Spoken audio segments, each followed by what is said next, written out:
का देऊ शकतो? करमाळा ह्या जगाला का देऊ शकतो हा प्रश्न पडतो. करमाळ्यात एवढी ऊर्जा काय? आम्हाला करमाळकरांना का कळलं नाही? करमाळ्यात एवढी ऊर्जा काय? करमाळकरांना मला आज सांगायचंय, आवर्जून सांगायचं आणि येतानाचा उद्देश तो आहे. करमाळकरांमध्ये एवढी ऊर्जा काय? तर करमाळकरांमध्ये एवढी ऊर्जा असण्याचं एक कारण आहे.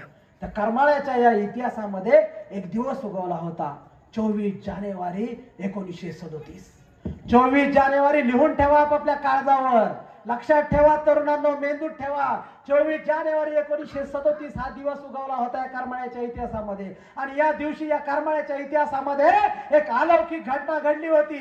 या करमाळ्याच्या इतिहासाला कलाटणी देणारी, करमाळ्याचा इतिहास अजरामर करणारी. करमाळा अख्खा सजला होता. आता लाइटिंगनी सजलाय, पण पहिल्या लाइटिंग नव्हत्या. फुलांच्या माळा लावायची, तोरणं लावायची, केळीचे खुडे उभे करायची आणि या चौकात या कमलादेवीच्या इकडच्या रोडला केळीची खुटं लावली होती आणि करमाळा सजला होता.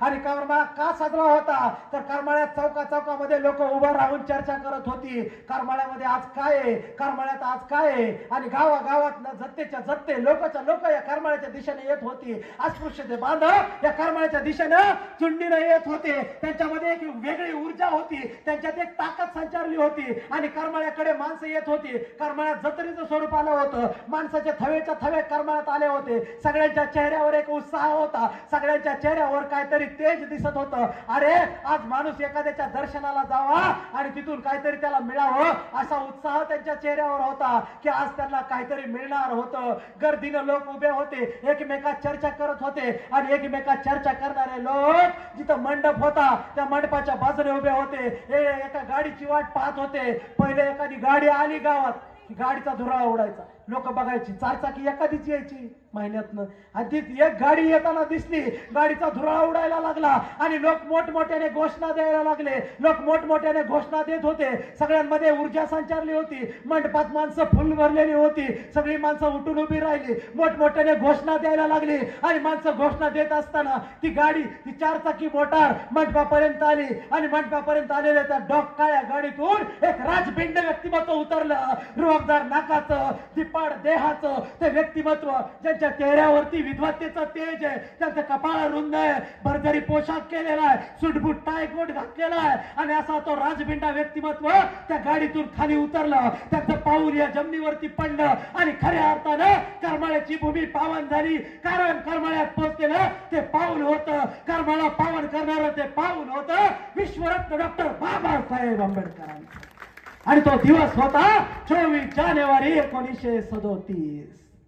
बाबासाहेब या करमाळ्याच्या भूमीत आले होते आणि बाबासाहेबांचं पाऊल या करमाळ्यात पडलं होतं. बाबासाहेब करमाळ्यात उतरले आणि बाबासाहेबांच्या नावाच्या घोषणा चालू झाल्या. कोण आला रे, कोण आला, दलितांचा राजा आला, बोला डॉक्टर बाबासाहेब आंबेडकर की विजय असो. आणि या घोषणांनी सगळा करमाळा दुमदुमून गेला होता. करमाळ्यात एक नवा संचार झाला होता, विजयाचा संचार झाला होता. आणि बाबासाहेब येण्याचं कारण होतं, बाबासाहेबांनी 1937 सालची लोकसभेची निवडणूक हाती घेतली होती. स्वतंत्र मजदूर पक्षाचा उमेदवार होता जीवाप्पा येदाळे आणि जीवाप्पा येदाळेंना घेऊन बाबासाहेब इथं आले होते. आणि इथं आलेले बाबासाहेबांना बघून माझ्या आयाबाईंच्या डोळ्यातून अश्रू व्हायला लागले. फाटका पदर, रोज ज्या हाताने शेण भरावं त्या हातामध्ये आरतीचं ताट होतं. समोर बाबासाहेब होते. माझ्या या गावातल्या करमाळ्याच्या वस्तीतल्या सगळ्या कांबळ्यांच्या आया बहिणी हातात आरतीचं ताट घेऊन बाबासाहेबांना ओवाळायला पुढे आल्या होत्या. आणि प्रत्येकीला वाटत होतं मी बाबासाहेबांना ओवाळावं. आणि बाबासाहेबांजवळ येऊन त्या ओवाळत होत्या आणि बाबासाहेबांच्या पायावरती पडत होत्या. बाबासाहेब त्यांना मागे सारत होते, पाया पडू नका, मागे सारत होते. आणि प्रत्येक पोरगा बाबासाहेबांच्या जवळ येऊन बाबासाहेबांना हात लावायचा प्रयत्न करत होता. बाबासाहेबांना आपल्या मुक्तिदात्याला स्पर्श करावा असं त्याला वाटत होतं. बाबासाहेब सगळ्यांना मागे सारत होते, शांत व्हा म्हणत होते. आणि तेवढ्यात तरुण पुढे आले, हाताची साखळी केली गेली, सगळी माणसं बाजूला सारली आणि बाबासाहेबांना घेऊन ही गर्दी पुढे निघाली.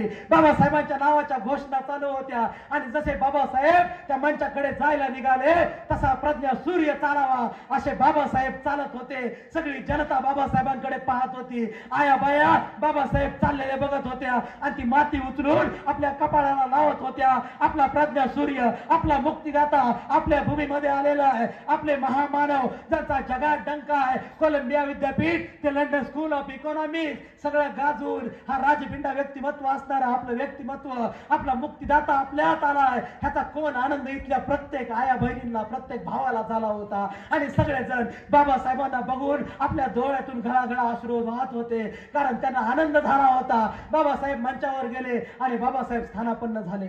एवढ्यात पुढे येऊन सगळ्या कांबळेंच्या बांधवांनी विचार करा आणि मला उत्तर सांगा फोन करून काही दिवसांनी. खंडेराव कांबळे यांनी पुढे येऊन बाबासाहेबांचं स्वागत केलं, बाबासाहेबांना हार घातला आणि बाबासाहेबांचं करमाळ्यात स्वागत झालं.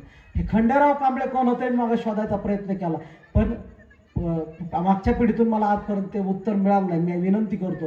आणि मग खंडेराव कांबळेंनी बाबासाहेबांचं स्वागत केलं आणि बाबासाहेबांना हार घातला. बाबासाहेबांचं स्वागत झालं, बाबासाहेब मंचावर बसले, सगळे लोक इतर जे मान्यवर होते ते मंचावर बसले आणि त्या स्वागत सभेचे स्वागताध्यक्ष होते जनार्दन कांबळे. जनार्दन कांबळे हे स्वागताच्या भाषणाला उभे राहिले आणि जनार्दन कांबळेंनी भाषण केलं. बाबासाहेब, आज तुम्ही आमच्या करमाळ्यात आलात, त्यामुळे ही करमाळ्याची भूमी पावन झाली. बाबासाहेब, तुमचा पदस्पर्श या करमाळ्याला झालाय म्हणून आम्हाला कोण आनंद झालाय. बाबासाहेब, तुम्हाला काय सांगू.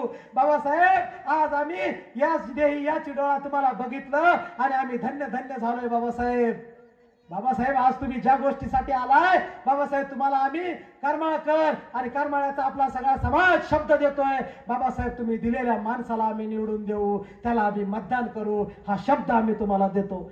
बाबासाहेबांना जनार्दन कांबळेंनी शब्द दिला. इथं बाबासाहेब, तुम्हाला आम्ही शब्द देतोय आणि जनार्दन कांबळे जसं म्हणाले, बाबासाहेब तुम्हाला आम्ही शब्द देतोय, तसा खाली बसलेला सगळा जनसमुदाय बाबासाहेबांच्या नावाचा जय जयकार करू लागला आणि जनसमुदायाने हात वर करून म्हणाला, होय बाबासाहेब, आम्ही तुम्ही सांगाल तेच करणार आहोत. आणि बाबासाहेबांना इथल्या सगळ्या या तालुक्याच्या समाजाने शब्द दिला आणि इथल्या समाजाने बाबासाहेबांचं ते अभिवचन पूर्ण करण्याचा प्रयत्न केला. कांबळेंचं भाषण संपलं, बाबासाहेब उभे राहिले, बाबासाहेबांच्या नावाची घोषणा झाली आणि बाबासाहेब भाषणासाठी त्या मंचाकडून माईककडे चालायला लागले. बाबासाहेब चालताना जे दिसत होते तो सगळा समाज पाहत होता. तेजपुंज चेहऱ्याचे बाबासाहेब एक एक धीरगंभीरपणे पाऊल टाकत माईककडे येत आहेत. प्रज्ञासूर्य चालावा आणि त्याचं तेज सगळीकडे पसरावं आणि त्याचे डोळे दिपावेत, असे सगळे लोक, सगळ्या आयाबाया, सगळे जण बाबासाहेबांकडे पाहत होते आणि बाबासाहेब त्यांना आपला प्रज्ञासूर्य दिसत होते आणि ज्यामुळे आपलं आयुष्य उजळलंय त्या बाबासाहेबांकडे ते सगळे पाहत होते. आणि बाबासाहेब बोलायला लागले आणि बाबासाहेब बोलते झाले, माझ्या करमाळ्याच्या बंधू आणि भगिनींनो, आज सोलापूर जिल्ह्यातली प्रचाराची शेवटची सभा मी करमाळ्यात करतोय, कारण करमाळा हा तुमच्या सोलापूर जिल्ह्यातला शेवटचा तालुका. नगरचे रेहेम आणि सोलापूरचे एदाळे ह्या दोघांच्या प्रचारासाठी मी आलोय. आता करमाळ्यातली सभा करून मी नगरला जाणारे बांधवांनो, त्यामुळे माझ्याकडे वेळ कमी आहे. पण तुम्हाला बघून मला इतका उत्साह झालाय, तुमच्यासारख्या दीनदुबळ्या लोकांमुळे मी ही चळवळ उभी करू शकलोय. तुम्ही मला बळ दिलंय म्हणून मी इतक्या ताकदीने ही लढा उभा केलाय. आज मला तुम्ही सगळ्यांनी शब्द द्यायचा आहे.